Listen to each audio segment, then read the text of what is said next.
முருகப்பெருமான் தனித்துவமான தோற்றத்தில் காட்சி தரக்கூடிய ஆலயங்கள் நிறைய இருக்குதுங்க. பெரும்பாலும் முருக கருவறையில் ஒற்றை முகத்தோடு காட்சி தருவார். சில தலங்களில் பார்த்தீங்கன்னா 6 முகத்தோடு பக்தர்களுக்கு அருள்பாலிப்பார்.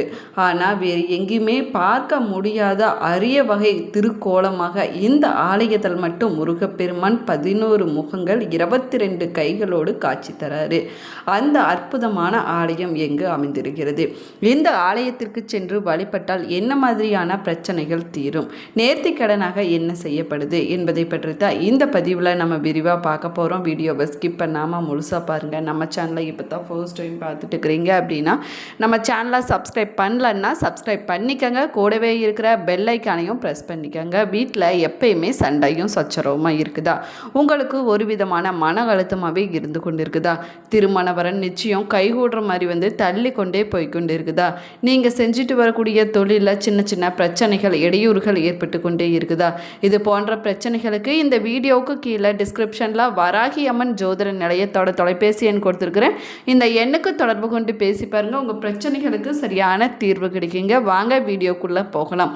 உங்களுக்கு முருகப்பெருமான் பிடிக்கும் அப்படின்னா ஓம் முருகா போற்று என்ற வாசகத்தை மறக்காமல் கமெண்ட் பாக்ஸில் 3 முறை பதிவிடுங்க. நீங்களும் இந்த திருத்தலத்திற்கு போயிருந்தீங்கன்னா மறக்காமல் உங்களுடைய கருத்துக்களை கமெண்ட் பாக்ஸில் கமெண்ட் பண்ணுங்கள். வாங்க வீடியோக்குள்ளே போகலாம். முருகப்பெருமானுடைய தனித்துவமான தோற்றத்தில் காட்சி தரக்கூடிய ஆலயங்கள் நிறைய இருக்குதுங்க. அதில் ஒன்று தான் 11 தலைகள் 22 கரங்களுடன் முருகப்பெருமான் இந்த தலத்தில் காட்சி தராரு.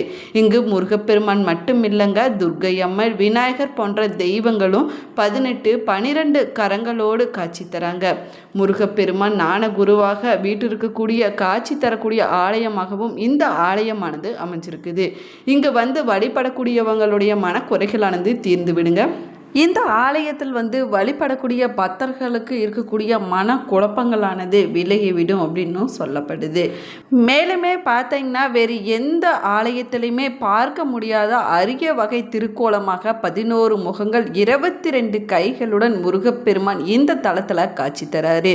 இந்த கோவில் ராமநாதபுரம் மாவட்டம் குண்டுக்கரையில் அமைஞ்சிருக்குதுங்க. இங்கே இருக்கக்கூடிய முருகன் சுவாமிநாத சுவாமி என்ற பெயரால் அழைக்கப்படுறாரு.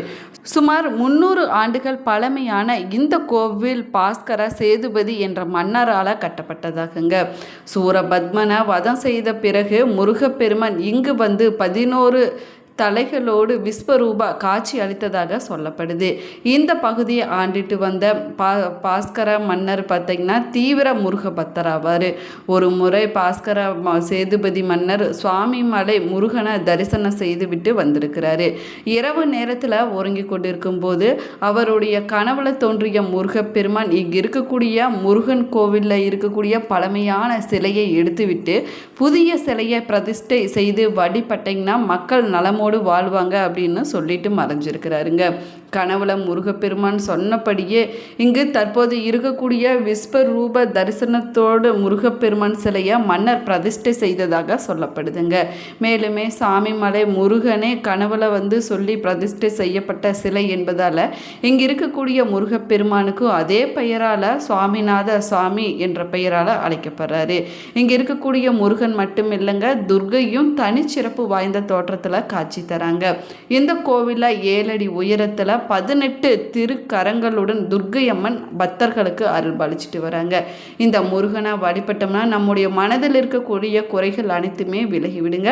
அது மட்டும் இல்லாமல் கல்வி தடையானது நீங்கிவிடும் அப்படின்னு சொல்லப்படுதுங்க. சிவபெருமானுக்கு உரிய 5 முகமும் முருகப்பெருமானுக்குரிய 6 முகமும் சேர்ந்தே இங்கு 11 முகமாக இருக்குது அப்படின்னு சொல்லப்படுது. அது மட்டும் இல்லாமல் முருகப்பெருமானுடைய 12 கைகளும் சிவனுடைய 10 கைகளும் சேர்ந்து 22 கைகளாக இருக்குது அப்படின்னும் சொல்லப்படுதுங்க. இப்படி ஒரு அதிசய முருகனை நம்ம வேறு எந்த தளத்திலையுமே பார்க்க முடியாதுங்க. இந்த கோவிலில் ஜெயதுர்கா தேவி அம்மன், தட்சிணாமூர்த்தி சுவாமிகள், விநாயகர், பாலமுருகன், நவகிரகங்கள், பாம்பன் சுவாமிகள், அருணகிரிநாதர், வீரபாகு போன்றோர் அருள்பாலிச்சிட்டு வராங்க. இந்த தளத்தில் இருக்கக்கூடிய விநாயகர் 12 கரங்களோடு மடியில் சித்தி புத்தியோடும் காட்சி தராருங்க. மேலுமே சாமிமலை ஞானம் வழங்கக்கூடிய ஆலயமாகும். அந்த ஆலயத்தில் தந்தைக்கு மகன் சாமியாய் நின்று போதித்து காட்சி தரக்கூடிய இடமானது அமைஞ்சிருக்குதுங்க.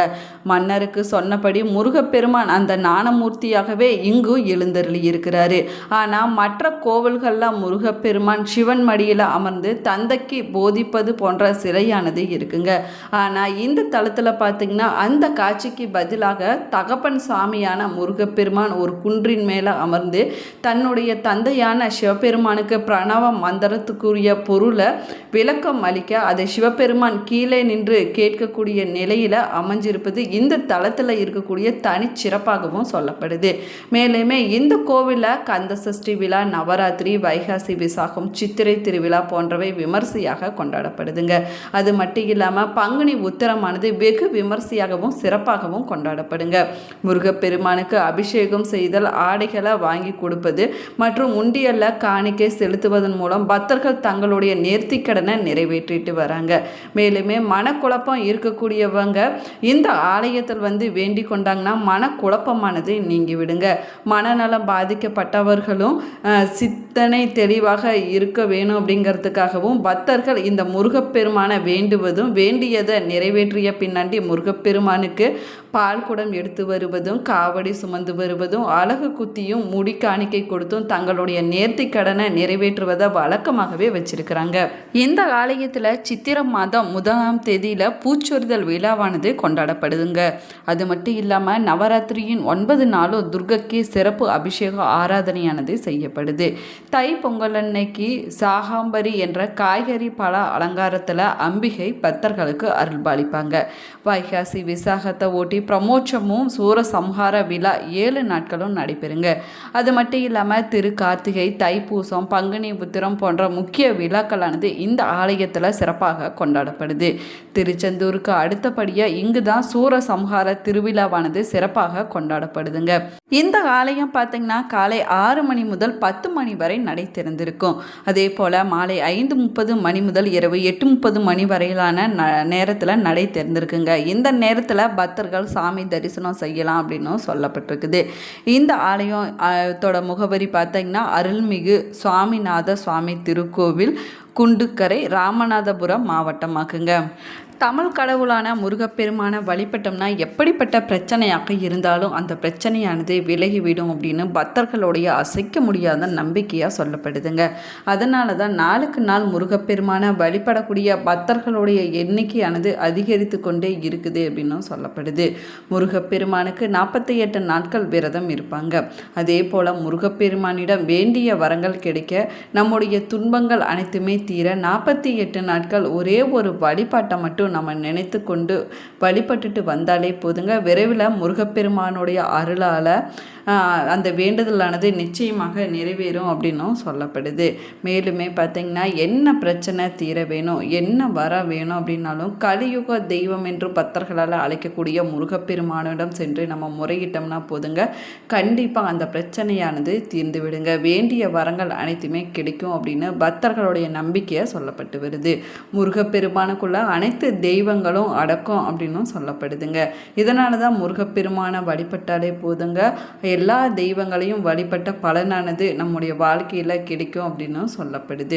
மேலுமே பண கஷ்டம், வேலையில் பிரச்சனை, வேலையில் நிரந்தரம் இல்லாத நிலைமை இருக்கக்கூடியவங்க பக்கத்தில் இருக்கக்கூடிய முருகன் கோவிலுக்கு சென்று வேலுக்கு அபிஷேகம் செஞ்சுட்டு வருவது நன்மையை கொடுக்குங்க.